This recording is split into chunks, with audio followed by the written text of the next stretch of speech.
Most of us didn't get a roadmap. We got a grunt, a head nod, and a figure it out. Some of us were raised by strong fathers, sure, but a lot of us were raised by silence, absences, and uncles who smell like Hennessy and bad decisions. Side note, if you didn't have a drunk uncle who tried to give you life advice that included at least one felony, congratulations, you're adopted. Because have you ever looked back and realized that your first male role model was probably the older dude at the barbershop who told 9-year-old you, never trust a woman who eat wings on the first date? Yeah, that was our version of a TED Talk growing up. Some of us had dads who were present but emotionally constipated. The kind of dad who fixed your bike, paid the bills, and loved you deeply, but would rather get shot in the foot than say, I'm proud of you. And then there's dads who just weren't there. Not dead, not even in jail, just gone. Ghosted like a bad Tinder match. No explanation, just vibes and resentment. And an unhealthy fascination with superhero movies where the dad dies in the first 20 minutes. And you know what's wild? Some of the strongest fathers, the ones that look like rocks, have sat in their cars in their own damn driveway gripping the steering wheel like it's the last thing holding them together. They sit there, keys out, engine off, house lights glowing in the distance, trying to find the courage to walk into a home filled with people who love them.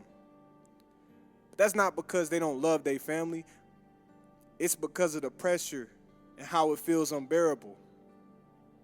Because if anyone else fails, it's dad's job to catch him. But if dad fails, there's nobody there to break his fall. No safety net. No therapy hotline at the dinner table. No hug saying it's okay not to be okay. He's Superman with a bad back and no health insurance. And probably still be asking to take out the trash while he's emotionally dying inside. And here's what no one tells you growing up. When a man walks through the front door after crying in the car, he puts on a smile. He does the jokes. He hugs. He acts like everything's fine. Because men don't get to take off their armor when they come home. And you, as a little boy, you see that. You soak it in like secondhand smoke. You learn. Hurt quietly. Carry silently. Never show weakness. You learn that manhood isn't about being okay, it's about pretending you are. That's how boys are raised, by wolves, not by bad men. By broken men who had no place safe enough to set their burdens down. What do you do when you're handed the vague title of a man with no instruction manual? You try to build one yourself. Out of gym memberships, YouTube motivational videos, Joe Rogan clips, pickup lines that don't work, and advice from your boy who's been cheated on 4 times and still think he's the prize. You hit the gym, you lift heavy, you flex harder than your emotional capacity. Because somewhere in your brain you thought maybe if I can deadlift 405, maybe my dad would text me back. And spoiler alert, he didn't. We learned manhood like a bootleg DVD, grainy, distorted, and with the wrong subtitles. We were told real men don't cry, real men don't need help, real men pay bills, protect, provide, and shut the hell up when they're hurting. But let me ask you this. How are you supposed to protect when you're unhealed? How are you supposed to lead when you were never taught, only left to guess? Nobody tells you that sometimes the toughest part about being a man isn't the pressure to succeed, it's the pressure to perform manhood 24/7 like it's a damn Broadway show. You ever try not crying during a breakup while Future's playing in the background like a villain origin soundtrack? You ever nod along with the older dude saying wild, outdated things just to avoid being called soft? You ever been 13 years old, Googling how to be a real man on a cracked iPod Touch while your mom's at work? Welcome to the club. And I remember the first time I really understood the rules of manhood weren't in my favor. I was maybe 9, small for my age, and getting absolutely obliterated by my older sister. She was 6 years older, stronger, and meaner. The Mike Tyson of sibling fights. One afternoon, I tried to get her to stop messing with me, so naturally I just swung on her. She choked me out, like full-on UFC tap-out mode. I ran to my dad. I was wheezing. My face was red, thinking I was actually about to die. He looked at me half smiling and said, "What are you telling me for? You think she would kill you?" Yeah, I did. And here's the disclaimer.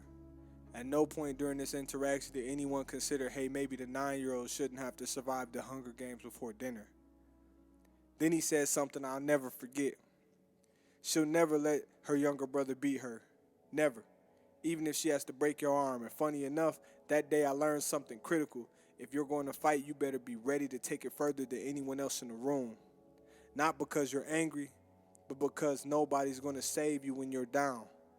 Fast forward a few decades, one night I'm sitting on the couch watching my wife tuck my son into the bed, and the way she spoke to him, it was gentle, affectionate, pure love without hesitation. It hit me in a way that I was not ready for. There wasn't jealousy there, or maybe a little bit, but not at her, at the fact that my son was getting the kind of love I didn't even know I missed until that moment. At the same time, it sank into me. I wasn't just living for me anymore. I had the honor and the heavy burden of laying my life down every day for two people who would never fully understand the price. It was beautiful, it was painful, it still is. And man, if you think you're immune, if you think you can outlift or out-hustle that pain, let me tell you about college. I thought my drinking was normal. Everybody drank to party, right? But for me, the bottle wasn't just fun, it was survival. There was nothing quite like crying alone in a dorm shower after a party and a girl waiting back in your room thinking you about to crush it. And all you can feel is loneliness. And it's finally catching up to you. It's modern therapy for college dudes. 30% vodka, 70% untreated childhood wounds. 100% pretending everything's fine. So you dry off, you wipe your face, you go back to the room, you put on a show. You give her the best night of her life. And while you lay there afterwards staring at the ceiling wondering if you're even alive anymore, that's the thing about men. We armor up. We joke about trauma like it's a Netflix comedy special. And we go right back out onto the battlefield. If you've ever made a joke about dying alone, immediately followed by a high five and another beer, congratulations, you qualify for a gold star in the Emotional Repression Olympics. We're the same animals that fought in wars, steel and iron armor, rode home bloody, violently made love to our wives, ate, drank, and left the next day for another war, all while pretending we're fine and untouchable. Let's be honest. Every man eventually finds a vice. It's like they hand it to you with your first electrical bill. Some turn to religion, some turn to whiskey, some turn to women, some turn to weed, some fight in MMA gyms like they prepping for the Hunger Games, some quietly implode playing video games for 17 hours straight, running from the responsibilities that terrify them, and the legend says, some start podcasts.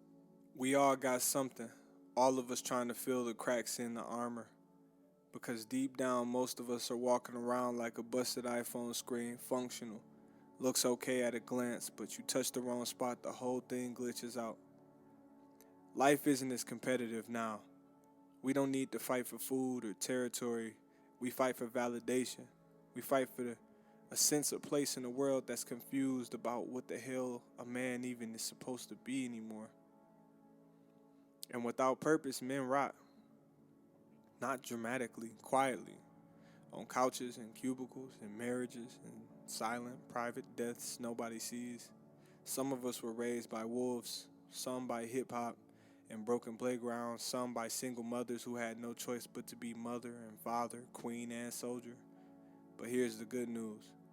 Just because we were raised in chaos doesn't mean we have to live in it forever. You can be strong and still soft. You can protect others and yourself.